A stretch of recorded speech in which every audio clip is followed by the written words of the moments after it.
Yo, so something just happened in the Charlie Kirk family drama that nobody saw coming. And I'm telling you right now, this changes everything. For months, we've been watching the situation get messier and messier. Charlie Kirk's parents pushing for answers, DNA test rumors flying everywhere, Erika staying completely silent while the internet absolutely tears her apart. But in the last few days, sources close to the family are saying that Erika has finally made a move. And when I tell you what's allegedly going down behind closed doors, you're gonna understand why this whole thing is about to explode in a way that nobody's ready for. So stay with me because we need to break down every single piece of this puzzle. Alright, let me catch you up real quick if you haven't been following this saga, because it's been building for months and it's honestly one of the wildest family situations I've ever covered. Charlie Kirk, the guy who literally built Turning Point USA into a conservative powerhouse, passed away tragically, and it left everyone shaken. His wife Erika was suddenly a widow with kids, and initially the whole country rallied around her. The sympathy was massive. People wanted to support her, help her through this impossible loss. But then something shifted.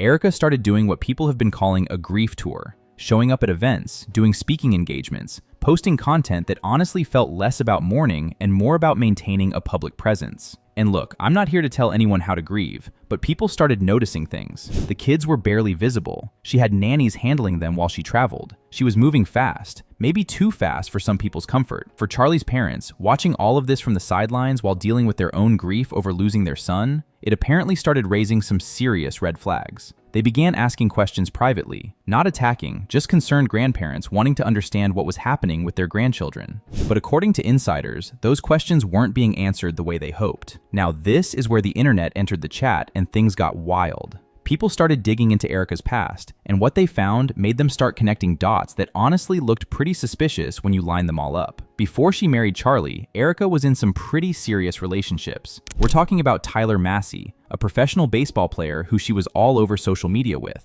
She called him her favorite human, posted what looked like engagement photos, the whole 9 yards. This wasn't just casual dating. Then there's Cabot Phillips, and this is where it gets really interesting. Cabot is now the COO of Turning Point USA, which means he works at the organization Charlie built. But before all that, he and Erika were definitely a thing. There are photos of them together at painting dates, couple content, all posted roughly a year before Erika got engaged to Charlie. So we're talking about a very short turnaround between relationships here. But here's what made people start asking the really uncomfortable questions. Internet sleuths noticed that around the time Erika had her first child with Charlie, Cabot Phillips allegedly also welcomed a baby. Now, maybe that's just a coincidence, right? But when you're dealing with overlapping timelines, a very quick transition between relationships, and the fact that this guy now works at Charlie's organization, people started doing math. And the math wasn't adding up cleanly. So Charlie's parents, watching all of this speculation blow up online while also dealing with their own private concerns about Erika's behavior,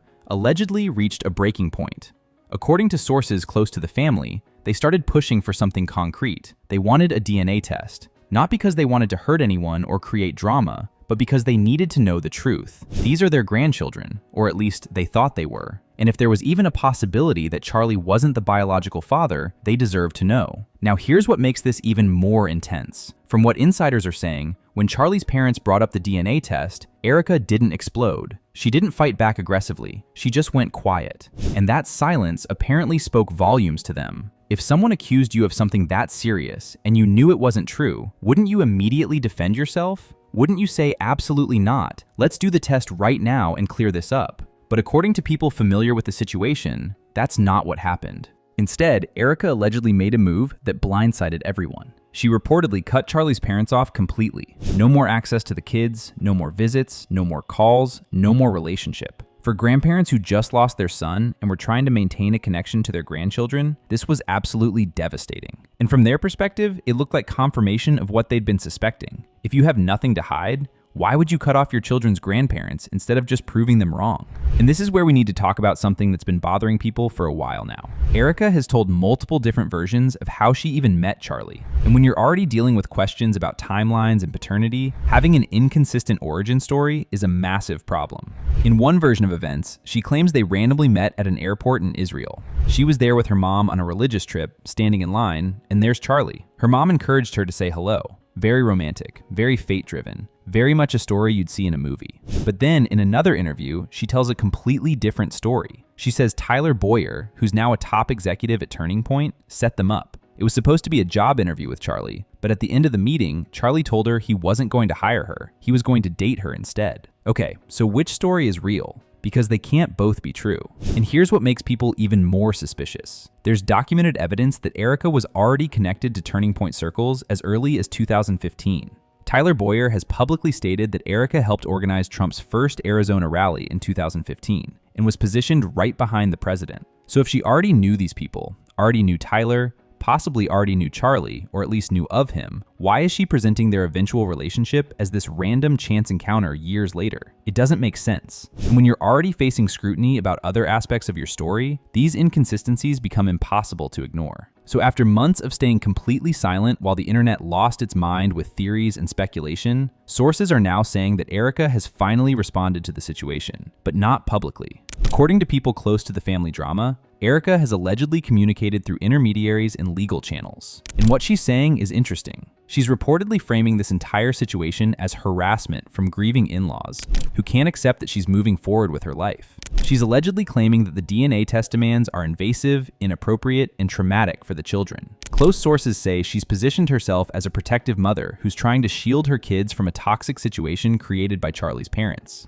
She's allegedly arguing that she has every right to decide who has access to her children, and that grandparents making public accusations and demands don't deserve to be in those kids' lives. From her perspective, as these sources describe it, she's the victim here. She lost her husband, she's trying to rebuild her life, and instead of support, she's getting attacked and accused of things that she claims are completely false. But here's what's notable about this alleged response. According to these same sources, Erika still hasn't directly addressed the DNA question with a simple yes or no. She hasn't said, "These are definitely Charlie's children and I'll prove it." She's focused on the invasion of privacy angle, the appropriateness of the demands, the impact on the kids. All valid concerns, sure, but also a way of reframing the conversation without actually answering the core question that everyone's asking. And this is where public opinion is completely split right down the middle. On one side, you have people who are absolutely on Erika's side. They're saying that what Charlie's parents are doing is cruel, invasive, and honestly kind of disgusting. Imagine losing your spouse and then having your in-laws publicly question whether your children are legitimate. That's traumatic for everyone involved, especially those kids. These supporters argue that grief looks different for everyone, that Erika has every right to process loss in her own way, and that continuing to work and appear publicly doesn't mean she didn't love her husband or isn't devastated by his death.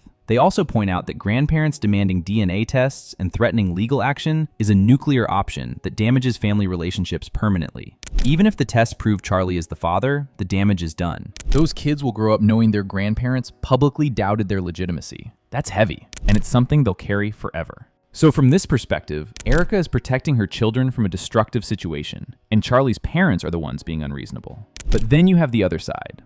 And they're not buying any of it. They're saying if those kids are definitely Charlie's, the easiest thing in the world would be to take the test and shut everyone up forever. One simple test ends all speculation, restores the grandparents' relationship with the kids, and clears Erika's name completely. The fact that she's allegedly avoiding that option while cutting off Charlie's parents entirely looks like she's hiding something. To these people, her response feels defensive in a way that suggests guilt rather than innocence. So here's where we are right now. Word on the street is that Charlie's parents are not backing down. They're reportedly preparing legal action, and we're talking serious custody disputes here. They want a court to order the DNA test, and they want their grandparents' rights protected legally so that Erika can't just unilaterally cut them out of those kids' lives. When this hits a courtroom, everything becomes official record. Every relationship timeline, every inconsistency in stories, every piece of evidence gets examined under oath. If a judge orders that DNA test and the results show that Charlie is not the biological father of one or more of those children, the implications are massive. We're talking about custody arrangements, inheritance rights, the entire foundation of Erika's public identity as Charlie Kirk's widow. She's been positioned as the woman carrying on his legacy, the mother of his children, speaking at conservative events on his behalf. If that narrative falls apart, the fallout would be absolutely nuclear, especially in conservative circles where family values and legitimacy are huge. But even if the DNA test confirms Charlie is the father of all the kids, this situation has already done tremendous damage. The fact that it became this public, the fact that Erika allegedly chose to cut off grandparents instead of addressing concerns transparently, the fact that her story has these holes in it, all of that creates permanent questions about her credibility. The internet doesn't forget this stuff, and in the world Charlie operated in, reputation is everything. Look, here's the reality we're dealing with. We're getting bits and pieces of information from sources, alleged responses, leaked details, but we don't have the full picture yet. We don't know definitively what Erika has said privately. We don't know what evidence Charlie's parents actually have. We don't know what's going to happen in court if it gets there. What we do know is that this situation is escalating fast, and Erika's alleged response, whatever it actually was, doesn't seem to have calmed anything down. At the center of all of this are kids who didn't ask to be part of a public scandal about their paternity. They didn't choose for their mom's past relationships to become internet fodder. They didn't want their grandparents and their mom fighting in what might end up being a very public legal battle. No matter where the truth lands, these children are the ones who will live with the consequences of all this chaos for the rest of their lives. And that's the part that honestly breaks my heart, no matter which side you're on. The coming weeks are going to be crucial. If legal action moves forward, we're going to get answers whether anyone wants to give them or not. Courts don't care about carefully managed public images or vague statements through sources. They care about evidence, timelines, and facts. So one way or another, the truth is coming. The only question is, how much damage gets done before we get there? What do you think is really going on here? Do you believe Erika's side of this? Or do you think Charlie's parents have a legitimate reason to be pushing for answers? Drop your thoughts in the comments because I want to hear what you're thinking. Anyway, this concludes today's video. Be sure to subscribe to LoafTube for future celebrity videos, and turn on that post notification bell so you don't miss out on any future uploads. Until then, see you in the next one.